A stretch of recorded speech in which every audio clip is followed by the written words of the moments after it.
नमस्कार, एक बार फिर से आप सभी का स्वागत है। इस वीडियो के माध्यम से मैं बहुत यूज़फुल जानकारी आप लोगों के साथ शेयर करने वाली हूं जो लिव इन रिलेशनशिप को रहकर है। अगर आप सरकारी नौकरी में हैं, गवर्नमेंट जॉब कर रहे हैं और शादीशुदा होकर लिव इन रिलेशनशिप में रहने की गलती कर रहे हैं, तो ये वीडियो आपके लिए बहुत यूज़फुल होने वाली है। इस वीडियो में एक पुलिसकर्मी ने शादीशुदा होकर लिव इन रिलेशनशिप में रहना चुना था और उसे नौकरी से बर्खास्त कर दिया गया, उसे सेवा से हटा दिया गया। ऐसा फैसला रहा लोअर कोर्ट का जब पत्नी ने शिकायत की अपने पति की। उसके बाद पति हाई कोर्ट गया, लेकिन हाई कोर्ट ने भी इस फैसले को बरकरार रखा और ऐसे फैसले को उचित माना। तो इसीलिए अगर आप सरकारी नौकरी में हैं तो आपको बहुत छोटी छोटी बातों को ध्यान में रखना होता है। इस तरह की गलती अगर आप करते हैं तो आप अपनी नौकरी से भी हाथ धो सकते हैं। इस बात को ध्यान में रखें। लेकिन पतियों की भी मजबूरी हो जाती है। इस जजमेंट का डिटेल आपको वीडियो के डिस्क्रिप्शन बॉक्स से मिलेगा, वहां से आप डिटेल में पढ़ सकते हैं। शादीशुदा होकर लिव इन रिलेशनशिप में रहने का विकल्प लोग तब अधिकतर चुनते हैं जब उनकी पत्नियां शादी के बाद उनके साथ नहीं रहती हैं, उन्हें छोड़ देती हैं और सालों तक अलग रहती हैं उनसे। पति तलाक चाहता है तो पत्नी तलाक भी नहीं देती। तलाक देने के लिए बहुत मोटा मेंटेनेंस और एलिमनी मांगती है जो पति के पास होता नहीं है देने के लिए। फिर ऐसे में पति के पास विकल्प यही बचता है कि वो किसी के साथ रिलेशनशिप में रहे या लिव इन रिलेशनशिप में रहे। लेकिन सरकारी नौकरी में होकर लिव इन में रहना या दूसरी शादी करना या रिलेशनशिप में रहना, एडल्ट्री में रहना, ये सब भी खतरे से खाली नहीं होता है। क्योंकि पार्टनर अगर शिकायत कर देता है डिपार्टमेंट में तो अधिकतर मामलों में ऐसा देखा गया है कि उसे नौकरी से निकाल दिया जाता है। पतियों को नौकरी से भी हाथ धोना पड़ता है। इसी तरह का कुछ मामला ये भी था जिसमें हाई कोर्ट तक गया पति, लेकिन उसे राहत नहीं मिली। लोअर कोर्ट के फैसले को हाई कोर्ट ने भी बरकरार रखा। सोचने वाली बात यह है कि पति ने मजबूरी में अगर इस तरह से रिलेशनशिप में रहना चुना है तो उसके खिलाफ ऐसा ऑर्डर नहीं होना चाहिए। क्योंकि अगर पति पत्नी के बीच में सब ठीक है, सामान्य है और पति जबरदस्ती अपनी पत्नी को छोड़कर अलग रह रहा है और उससे रहना नहीं चाहता, रिलेशन नहीं बनाना चाहता और किसी और महिला के साथ रिलेशनशिप में हो गया है, तब एक बार को फिर भी पति को पनिशमेंट देने के लिए कोर्ट को सोचना चाहिए कि उसने शादी ही क्यों की जब उसे अपने पार्टनर को रिस्पेक्ट नहीं देनी थी और साथ रखना नहीं था और पत्नी का दर्जा नहीं देना था। लेकिन ऐसे मामलों में भी कई बार अगेंस्ट फैसला हो जाता है जहां पर पति रखना चाहता है, पत्नियां ही नहीं रखना चाहती। पत्नियों की इतनी शर्तें होती हैं, इतनी कंडीशंस होती हैं कि वो खुद ही अपना घर छोड़ देती हैं, खुद ही सालों तक अलग रहती हैं। तो सबको लाइफ एक ही बार मिलती है, जीवन जीने के लिए एक ही बार मिलता है, पत्नी को भी और पति को भी।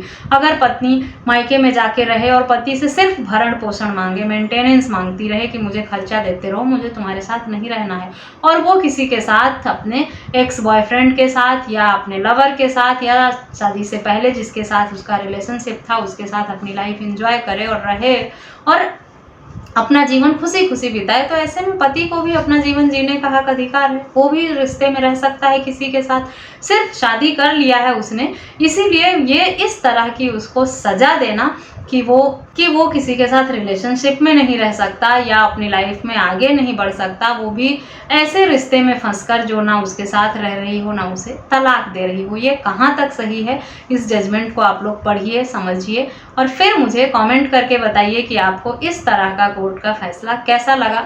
मुझे तो ये फैसला बिल्कुल भी ठीक नहीं लगा, क्योंकि इसमें मुझे लगता है पति के साथ ही नाइंसाफी हो रही है। अगर महिला की गलती है तो इसमें पति को पनिशमेंट नहीं मिलना चाहिए। हाँ, पति ने अगर महिला को चीट किया है, उसके साथ धोखा कर रहा है, तब उसे पनिशमेंट मिलनी चाहिए। अधिकतर मामलों में जो है वो पत्नियां ही आजकल चीट कर रही हैं पुरुषों के साथ, क्योंकि वो घर की जिम्मेदारी नहीं निभाना चाहती, जॉइंट फैमिली में नहीं रहना चाहती, परिवार का दबाव नहीं बर्दाश्त कर सकती हैं। क्योंकि अधिकतर परिवारों में अपने बच्चों को शुरुआत से ही इतनी छूट दे दी गई है, इतनी आज़ादी दी गई है कि वो किसी भी तरह का बर्डन नहीं बर्दाश्त कर सकते, दखलंदाजी अपने जीवन में बर्दाश्त नहीं कर सकते।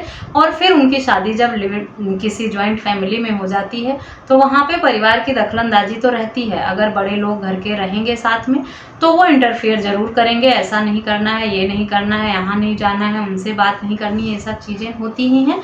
और लड़कियों को शुरुआत से इतनी छूट मिल गई है अपने हिसाब से जीवन जीने की, तो फिर शादी के बाद अगर उनके ऊपर इस तरह की दखलंदाजी का बोझ पड़ता है तो वो बर्दाश्त नहीं कर पाती हैं। इसीलिए कहीं ना कहीं माँ बाप की भी इसमें गलती है। आपने अपने बच्चे को जैसी परवरिश दी है, जैसी लाइफस्टाइल दी है, उसी हिसाब से घर ढूंढकर उसकी शादी भी करें। अगर आप खुली विचार के हैं, अपने बच्चे को आपने खुले सोच विचार के साथ पाला है, परवरिश की है और जीवन में इतनी आज़ादी दी है, तो किसी ज्वाइंट फैमिली में या कंजर्वेटिव माइंड्स के लोग जहाँ रहते हों वहाँ पर अगर आप उसकी शादी कर देंगे तो वो उनके बीच में सरवाइव नहीं कर पाएगी। इन्हीं सब वजहों से आजकल रिश्ते खराब हो रहे हैं। लोग शादी करना नहीं चाहते, शादी के नाम पर लोगों में डर हो गया है। बदला लेने के लिए शादी के बाद एक दूसरे पर तमाम मामले दर्ज कराए जाते हैं झूठे, और इसमें दोष किसे दिया जाता है?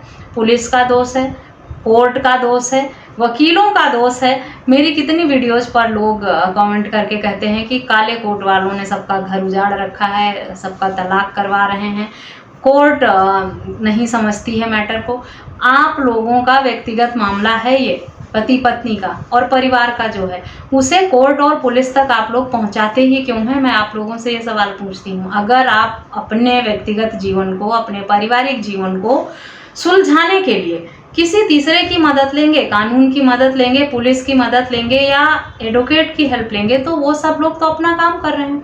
कोई आपके घर में घुसकर जबरदस्ती आपसे कहता है कि आपके घर में विवाद हो रहा है, आप प्रताड़ित हो रहे हैं या आपके साथ नाइंसाफ़ी हो रही है और आप कोर्ट चलिए, आपका तलाक करवाते हैं या आपका केस करवाते हैं। नहीं, आप लोग खुद चुनते हैं इस तरह से लोगों को। पत्नियां खुद जाती हैं पुलिस में मामला दर्ज कराने और फिर पति खुद वकील के पास जाते हैं ये कहते हुए कि उन पर झूठे मामले दर्ज हो गए हैं, उन्हें अपना बचाव करना है। फिर एडवोकेट अपना काम करते हैं और जो सबूत देता है कोर्ट में अपनी बात को साबित करने के लिए, उसी के हिसाब से फैसले हो जाते हैं। फिर इसमें कानून की गलती, पुलिस की गलती, एडवोकेट्स की गलती कहाँ से हो गई?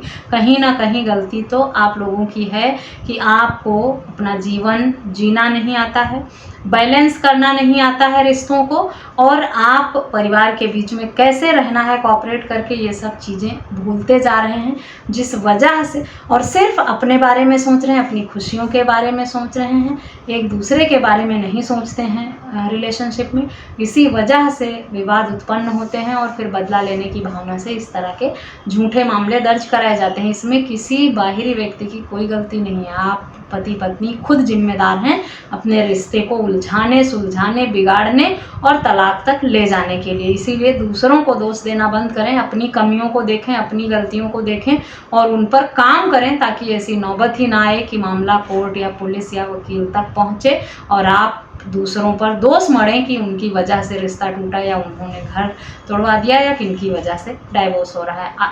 इस जजमेंट का लिंक वीडियो के डिस्क्रिप्शन बॉक्स से आप डिटेल में पढ़ सकते हैं, समझ सकते हैं। इस टॉपिक पर या किसी अन्य टॉपिक पर कुछ सवाल हैं तो मुझे ईमेल, व्हाट्सएप या कमेंट करके पूछ भी सकते हैं। और सरकारी नौकरी में हैं तो मैं यही सलाह दूंगी कि आप लिव इन रिलेशनशिप में रहने की या चीट करने की, धोखा देने की अपने पार्टनर को बिल्कुल भी ना सोचें, क्योंकि डिपार्टमेंट की कार्रवाई जो है वो सबकी अलग अलग होती है। हर डिपार्टमेंट के अपने अलग अलग लॉज होते हैं और उसी हिसाब से अगर आपका पार्टनर कंप्लेंट कर देता है आपकी जॉब डिपार्टमेंट में तो आप पर कार्रवाई की जाती है। इसीलिए सरकारी नौकरी वालों को एक एक कदम बहुत फूंक फूंक कर रखना चाहिए अपनी लाइफ में आगे बढ़ने के लिए। पहले आप जिस रिश्ते में फंसे हैं उससे अलग हों, उससे छुटकारा पाएं, उसके बाद ही जीवन में आगे बढ़ने को सोचें। इस वीडियो में बस इतना ही, मिलते हैं नेक्स्ट वीडियो में। तब तक के लिए थैंक यू एंड बाय।